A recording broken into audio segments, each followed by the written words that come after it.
Bueno, ¿cómo les va? Mi nombre es Mariana Canevari, junto con el profesor Jorge Prado y la profesora Mariela Massa, somos los profesores de Psicología 1 de las carreras de la Marechal. Como saben, esta es nuestra nueva modalidad, ¿por qué? Por esta situación absolutamente inédita que nos toca atravesar a todos. Bueno, decidimos poner en marcha las aulas virtuales y bueno, y acá estamos, esta semana con esta actividad, ¿sí?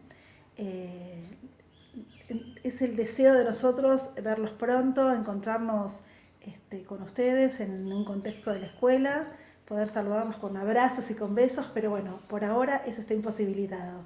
Así que hoy la modalidad de las clases va a ser así. Primero quería explicarles un poquito cómo pensamos semana a semana mandarles el material, porque hay mucha confusión. Nosotros somos los 3 profesores y recibimos el trabajo de todas las comisiones de Psico 1.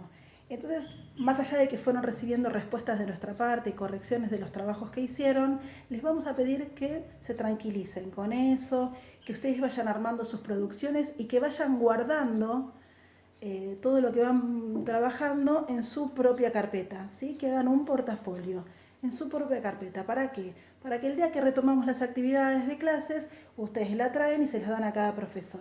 Porque por lo pronto todos recibimos todos y vamos corrigiendo y vamos haciendo sugerencias, pero en algún momento esto se nos va a ir de las manos. Y para que no se pongan ansiosos, quédense tranquilos, que nosotros vamos a tener en cuenta este trabajo que van produciendo, pero lo vamos a corregir de manera presencial seguro, cada profe con su alumno. Eso por un lado. Por otro lado, quiero que sepan que todas las semanas nosotros le vamos a entregar un texto que lo vamos a subir al aula virtual. Hoy vamos a trabajar el texto de Calarco, una guía de preguntas sobre el texto que no necesariamente las tienen que contestar. A algunos les viene bien contestarlos porque eso es una forma de ordenarse el material, eso está buenísimo. Pero si ustedes lo tienen que tener como referencia para poder leer el texto y entender de qué se está trabajando, ¿sí? Y otra de las cosas que les va a llegar semana a semana es alguna actividad, una actividad de reflexión, una actividad de interpretación, ¿sí? Bien. Así que lo que les queremos transmitir es tranquilidad, es que sepan que nosotros los estamos esperando, que leemos sus trabajos y que nos tocó esta modalidad para intentar seguir sosteniendo la escuela abierta, ¿sí? Bueno, les mandamos un abrazo, les mando un abrazo y ahora la clase de hoy será una clase así, mediante un video, ¿sí? Espero que no se aburran. Les mando un abrazo a todos.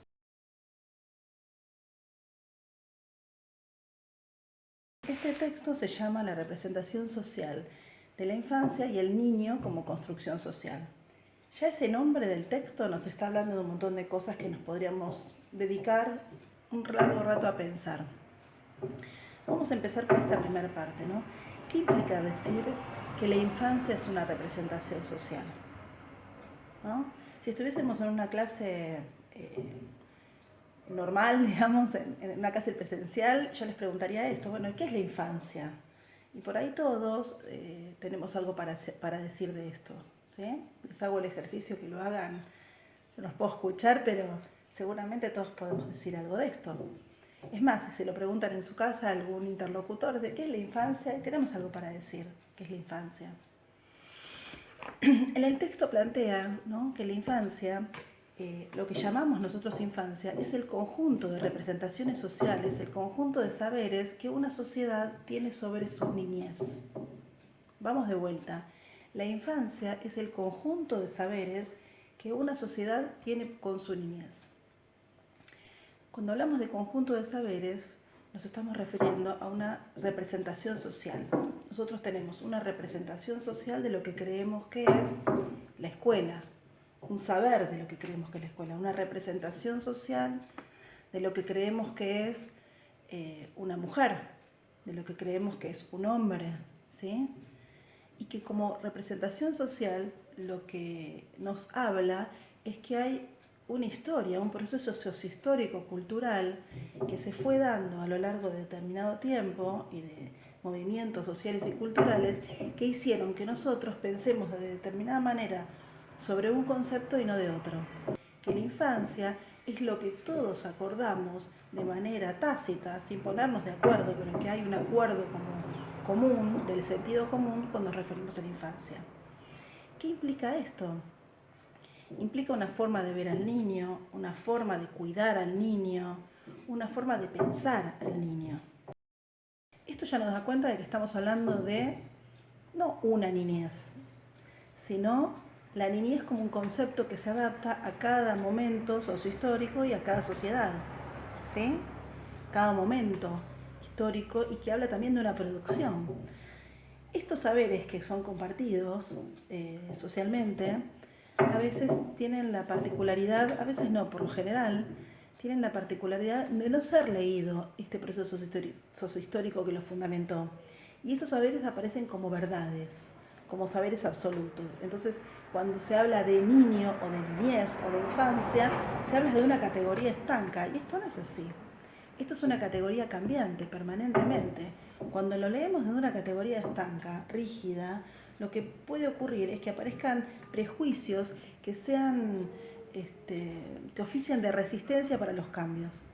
Para explicar esto siempre se me ocurre pensar en la ESI, ¿no? En la educación sexual integral, que ustedes muchos la trajeron en los trabajos, que la primera preguntita de reflexión que hacíamos en la clase anterior. ¿Y cuánta resistencia hay sobre la incorporación de esta ley? Que es una ley que está avalada y que está sancionada y en ejercicio. Sin embargo, hay resistencia a veces, por suerte cada vez menos, pero sí hay resistencia de incorporarse en las escuelas o de qué manera incorporarse. ¿Y esto es por qué? Es por esta mirada de un saber cristalizado que a veces se toma al niño como ajeno a esa posibilidad de pensarlo como un sujeto de derecho y un sujeto en la construcción de su sexualidad, de su identidad, ¿sí? Pero bueno, lo que quiero marcar es que tanto el concepto de niñez como de infancia, como de niño, como de familia, son conceptos que nosotros tenemos desde nuestro rol docente, hacer una lectura crítica permanente, una lectura sociohistórica permanente. Cuando un niño nace, un cachorro humano nace, se tiene que constituir en sujeto niño, o sea, tiene que ser un niño, ¿sí? Para que este sea un sujeto niño, un niño que esté sujetado a esa sociedad que lo aloja, es durante un tiempo determinado que se da este proceso de que este niño se convierta en un sujeto social. Ese tiempo determinado de construcción de niño como sujeto es el que denominamos niñez. El niño entonces es el sujeto que se sujeta a una sociedad. El tiempo que tarda en sujetarse a esa sociedad como el sujeto de la cultura de esa sociedad es a la que denominamos niñez. ¿Y cómo vamos a sujetar a ese niño en ese tipo de sociedad? Es la infancia. Bueno, lo que decimos entonces es que en este tiempo en el que transcurre la niñez, a través de la mirada de nuestra infancia, el niño va incorporando estos legados sociales, estas representaciones, de manera dadas por el otro, en el cuidado y en la crianza, y también en su juego. El niño es un sujeto que juega. Esto nosotros lo vamos a ir viendo en el recorrido nuestro durante toda la cursada, pero es muy importante la actividad lúdica porque es mediante el juego el que el niño va construyendo su identidad, va construyendo su noción de mundo, va construyendo su sexualidad, va construyendo su personalidad, ¿sí? El juego es una función absolutamente necesaria y valiosa para este tiempo de la niñez. Lo que nosotros también vamos a ver con el correr de la cursada es qué pasa si se interrumpe el juego y qué tipos de juegos existen, ¿no? La irrupción de la posibilidad de jugar, la paralización de la parte lúdica de un niño nos puede dar cuenta de un montón de cosas, ¿no? Que hay algo de lo emocional que quedó detenido porque algo de otra realidad irrumpió en su formación, ¿no? Cuando pasa alguna cuestión grave de abuso o de situaciones traumáticas, irrumpen y cortan la posibilidad de juego y tal vez una de las funciones desde la parte clínica obviamente es reanudar esta cuestión lúdica, pero también desde la parte de la escuela, ¿no? Es poder otorgar a este niño donde su parte de juego quedó interrumpida, dar herramientas y permitir que algo de ese niño vuelva a conectarse con con ese momento de su formación. Pero eso lo iremos viendo más adelante, ¿sí? Ojalá me hayan seguido hasta acá. Ahora vamos a hacer un poquito de historia, ¿no? Donde el texto habla de, bueno, el niño como lo conocemos en la actualidad no fue siempre pensado así. Aries, por ejemplo, lo que dice es que en la Edad Media eh, había una mirada adultiforme. ¿Qué quiere decir esto? Como que los niños eran pequeños adultos en construcción. Y por ahí ustedes, algunos que estudian artes visuales, si ven pinturas de esa época, podemos empezar a encontrar a los niños con indumentaria de adultos, como adultos en miniatura, ¿sí? Ahora voy a ver, si pueden ver en esta imagen eh, que hay niños, pero como si fuesen adultos pequeños, ¿sí? O si no, aparecen también imágenes acralizadas del niño, como una cuestión más angelical. Hay otros autores que dicen, bueno, sí había una diferencia. No es lo mismo el niño en la nobleza que el niño en la parte rural o campesina, ¿sí? Porque había una diferencia entre cuestiones económicas que ponían al niño de la nobleza en un lugar más de cuidado y en otro en un lugar de trabajo y de compartir las diversiones de adultos y niños de la misma manera. También se veía al niño compartiendo no solo las diversiones, sino crueldades, castigos, ¿no? En esta cosa de la mirada adultiforme, pensar al adulto como el que sabe lo que hace, el niño al no poder hacer las cosas como las hace el adulto era castigado. También en la literatura podemos ver cómo la infancia, la mirada sobre la infancia nos da cuenta de que era algo, bueno, no es que era una locura lo que estaban planteando, ¿no?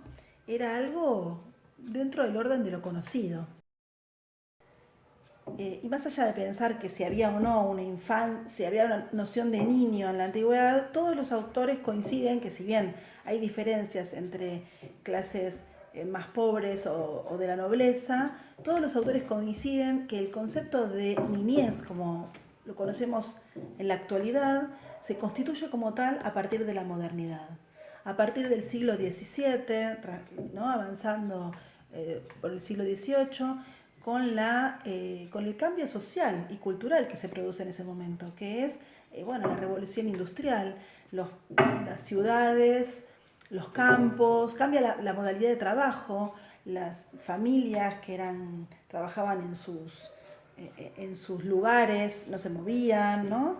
Se mudan a las ciudades, aparece la concepción de la fábrica, de los otros tipos de trabajo. Bueno, se crea una revolución industrial que hace que también sea una revolución social y una revolución económica. Y entonces aparece el niño como un espacio, como un sector social al que hay que educar, al que hay que preparar para incluir en esa sociedad, al que hay que transmitirle ciertos valores sociales, morales, ¿no? Se empiezan a crear las escuelas y empieza a aparecer este concepto de niño como al cuidado de los adultos. Es el Estado, ¿no? Que empieza también a intervenir en esta cuestión de la intimidad familiar para ir formando un sujeto social. Entonces tenemos al niño moderno, donde es un niño que hay que preparar para el futuro. Ahí también aparece, no está en el texto, pero me interesa marcarles, empieza a aparecer las ciencias que estudian a la niñez, empieza a aparecer la pedagogía o la psicología, ¿no? Dando cuenta cómo se puede posibilitar que esto sea posible, ¿no? Cómo poder ayudar desde determinadas ciencias a construir el sujeto, ¿no? Que esta sociedad pretende, que esta infancia pretende. Bueno, ahí aparecen a lo largo del tiempo nociones distintas de la infancia, ¿no? El niño ahí en esta parte de la infancia como alguien incapaz que tiene que lograr llegar a construirse y ser capaz en algunas habilidades. Y después, a medida que los siglos van evolucionando, empieza a tomarse al niño como un sujeto capaz, con un saber propio en sí mismo. Aparecen autores desde la psicología, desde la pedagogía, no, aparece Freud, aparece diciendo que el niño es un niño atravesado por la sexualidad, que construye su sexualidad desde el inicio, lo saca de este lugar sacro que tenía, ¿sí? Aparece luego también Piaget diciendo que el niño es un sujeto en permanente construcción. Y bueno, van a ir apareciendo distintas miradas y distintos movimientos que hace que vaya cambiando el sentido común, las representaciones sociales de cada sociedad para mirar a sus niños, ¿sí?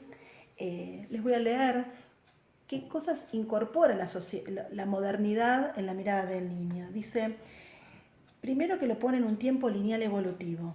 Se concibe la infancia como esta etapa en la que se educa para un tiempo futuro.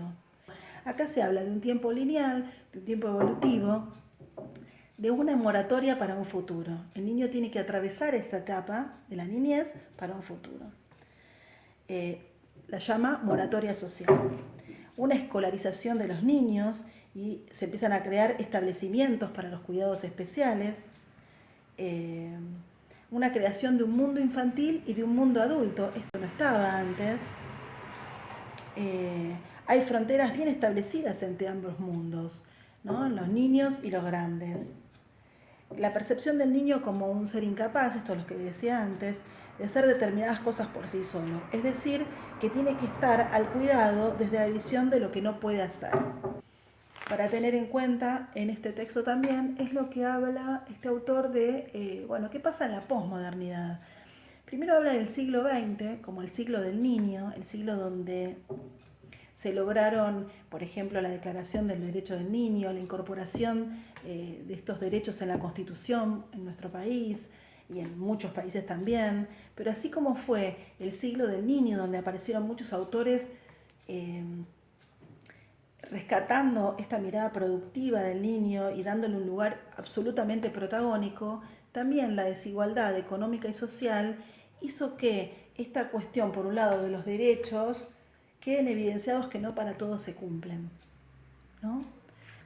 Fueron años de guerras, ¿no? El siglo XX fueron años de hambruna, fueron años donde la desigualdad económica, social, se fue dando en muchas áreas, más en Latinoamérica también, y esta diferencia hizo que esta consagración de los derechos del niño no puedan ser sostenidas en todos lados de la misma manera.